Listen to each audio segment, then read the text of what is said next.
Hello, and welcome to another episode of Solipsist Watched. I'm your host, the Social Solipsist, and this week I watched Rise Blood Hunter from 2007. Now, I can't actually remember why this ended up in my library. I know that for some reason it's come up multiple times. However, none of those times were recent enough for me to remember what the context was. And I was really just doing a search through my library, trying to find something that, you know, I'm not the biggest horror fan in the first place. So when I go through this exercise of being in October and trying to watch something that's in the horror area, I still gotta meter myself in what I can actually like deal with on any given day when I choose to watch something. And this, in spite of whatever suggestion was given to me at whatever point, I had the assumption that it was going to probably be kind of low budget, kind of campy, and not as good as it should be. So where do I start with this movie? I guess I can't talk that much about any particular element of this movie because fundamentally the movie is not very good. But it's interesting because there is a lot going on with this in this movie, and somewhere in the depths of this movie, once you cut about an hour's worth of content and then completely rewrite the script and get a competent director and so on and so on, this could be really good, at least in my mind.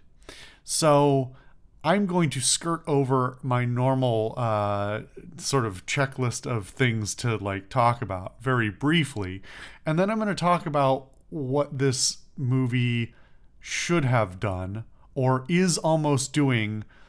And I'm probably going to give it entirely too much credit about its intentions, but as I've talked about before, the death of the author and narrative intent and all these other things don't ultimately matter. Art is what you take from it, so on and so on. I'll get into that.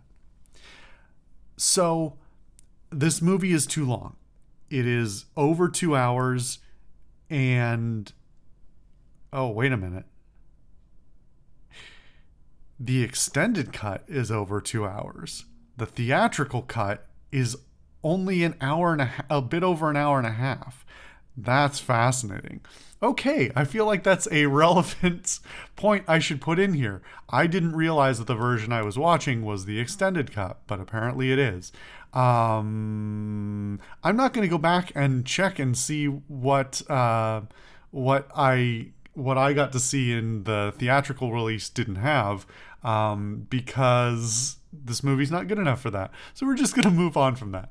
The movie is too long, and I do not think that the pacing can be fixed by cutting half an hour hold on, I can't do math.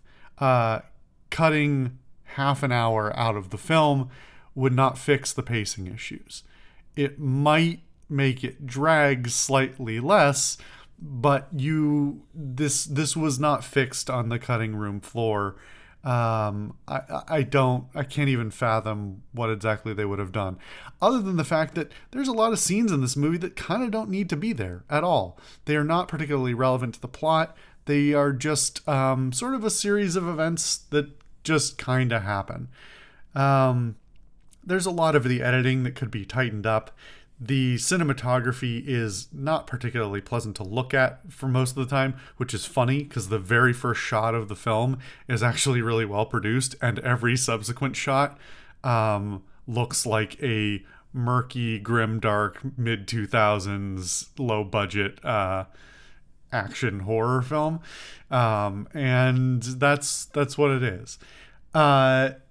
There are some competent actors cast in this film, and none of them are putting on very good performances. Lucy Liu, capable actor. Michael Chiklis, capable actor. A couple of other people who I recognize but don't know by name, capable actors in their own right. And I know that even the people who I don't think have a huge amount of range can put on better performances than that. There's no performance direction going on here that I can tell. It's very cheap. In terms of the cheapness as well, like lots of stock audio, like bad low quality audio editing.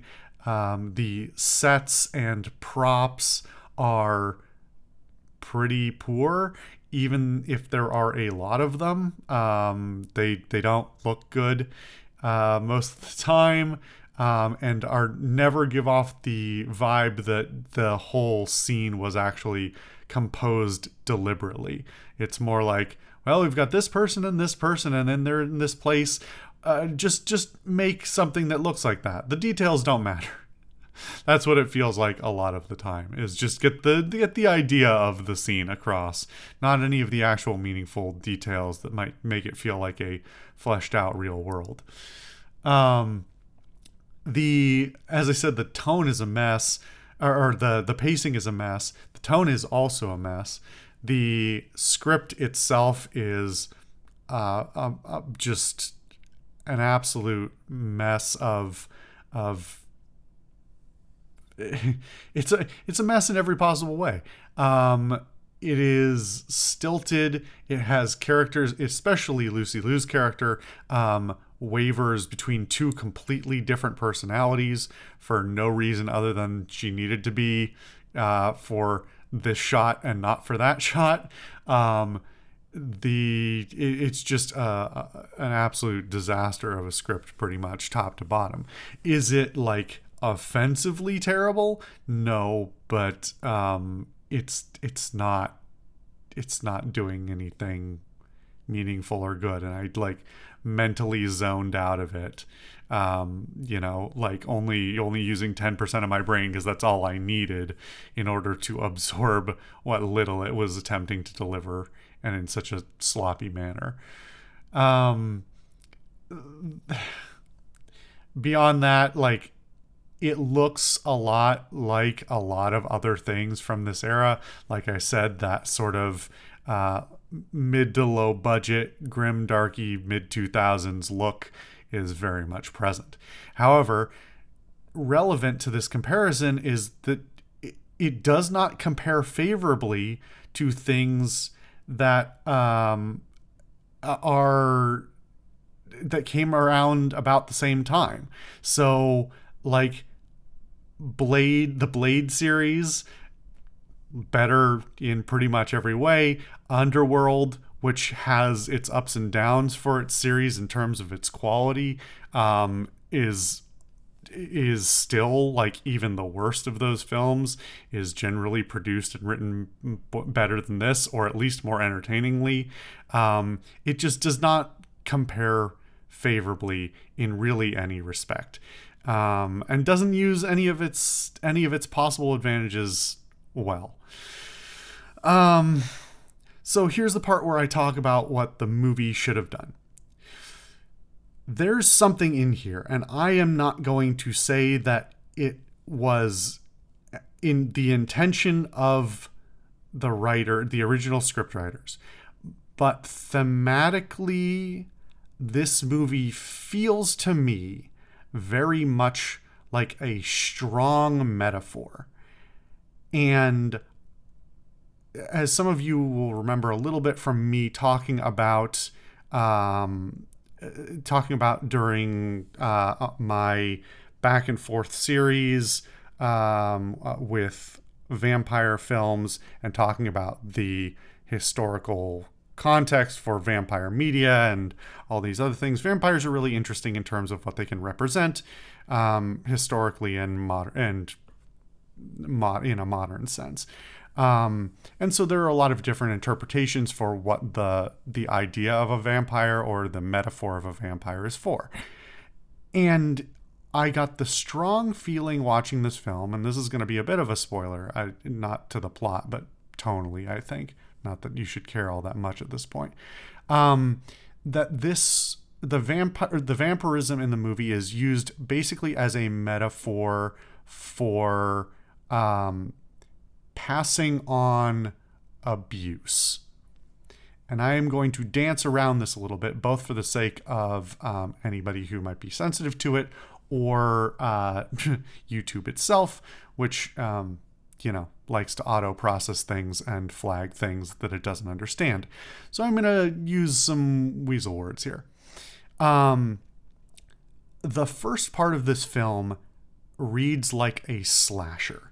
It reads like a kind of a traditional 80s or 90s slasher with a lot of sort of the same sort of misogynistic gaze that is very common in a lot of slasher films, where women are treated essentially as objects to be objects of desire and then objects of abuse. But this movie goes further than that because its core story is not distinctly about, it doesn't continue to be a slasher film, essentially. And so it needs something new to do. But the way that it goes with it reads to me as a strong metaphor for what the results of a culture that perpetuates and allows abuse, especially intimate violence, what that does to a culture and what that does to the people within that culture, both the perpetrators and the victims. And again, I don't want to give this movie too much credit for actually attempting to do this. I don't think this was that intentional. But I think within this 2 hours, there's a really good sort of narrative through line talking about the survivor, the ramifications, the long-term effects of somebody who has been a victim, and how they grapple with their feelings and the people who they may still have to know, and who perpetrated these actions, or even just the random people around them who continue to intentionally or unintentionally victimize them, and how it can lead to additional sensitivity having had prior trauma. It doesn't really work with the ending of this film. You can't really cap a film that is a metaphor for, handling abuse in the way that this film ends. So it would require a rather dramatic rewrite. It would also require a serious amount of social finesse that this movie does not have. Because if it actually deliberately wanted to have that conversation, being this ham-fisted would not go well. That said, I think there's something to be said for the fact that this came out in 2007, and of course not excusing any of these things, but that was a different era for culture and for Hollywood cinema, and I think the same sort of tropes of abuse of female characters and objectification and use as objects of desire and then objects of violence was very common, and it is less so now, but by no means gone. I think there has been a change in the way that that is typically handled in the last few years, especially. And I don't think this movie would ever have gotten made as it is, because I don't think it would have screened well, and I don't think it would have probably gotten past the at least the lawyers at whatever production company going, this might get us in trouble. This might get us some backlash, blah, blah, blah. And the other reason I keep saying I don't want to give this movie too much credit. And part of the reason I keep saying that is because this movie unironically uses the term I've used on occasion before, and I've said before I'm not going to spend time explaining the whole thing, but the concept of the male gaze. This film is very male gaze-y, and it I don't know that it necessarily, I don't think it is self-aware in doing so. It genuinely seems to, within the frame of the camera, deliberately objectify female characters for the purposes of some level of their attractiveness. And that could be, even in the context that it is in the film, but certainly in this theoretical redone version of it, could be redone and reframed in such a way that those same elements of sort of sexuality are used for the purposes of reflection back on the audience and the culture that watches things of this nature, to sort of say, this is your gaze that you're perpetuating. This is what you have asked for. But the narrative of the movie says that the exact sort of quiet, sort of sinister element of objectification is just as bad as the more overt violence done, because it is so pervasive and so normalized. Again, don't think that's what they intended with this film, but it is a way to interpret it that I think is really interesting. On top of all that, they really frame this whole thing as well, it's got overt sequel bait right at the end.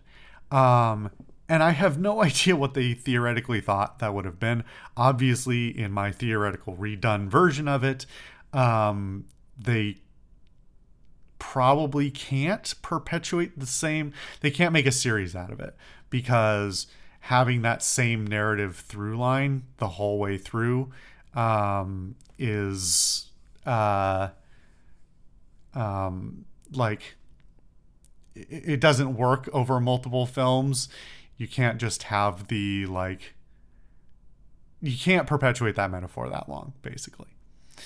I don't know. There's something interesting in this film that could be pulled out of it.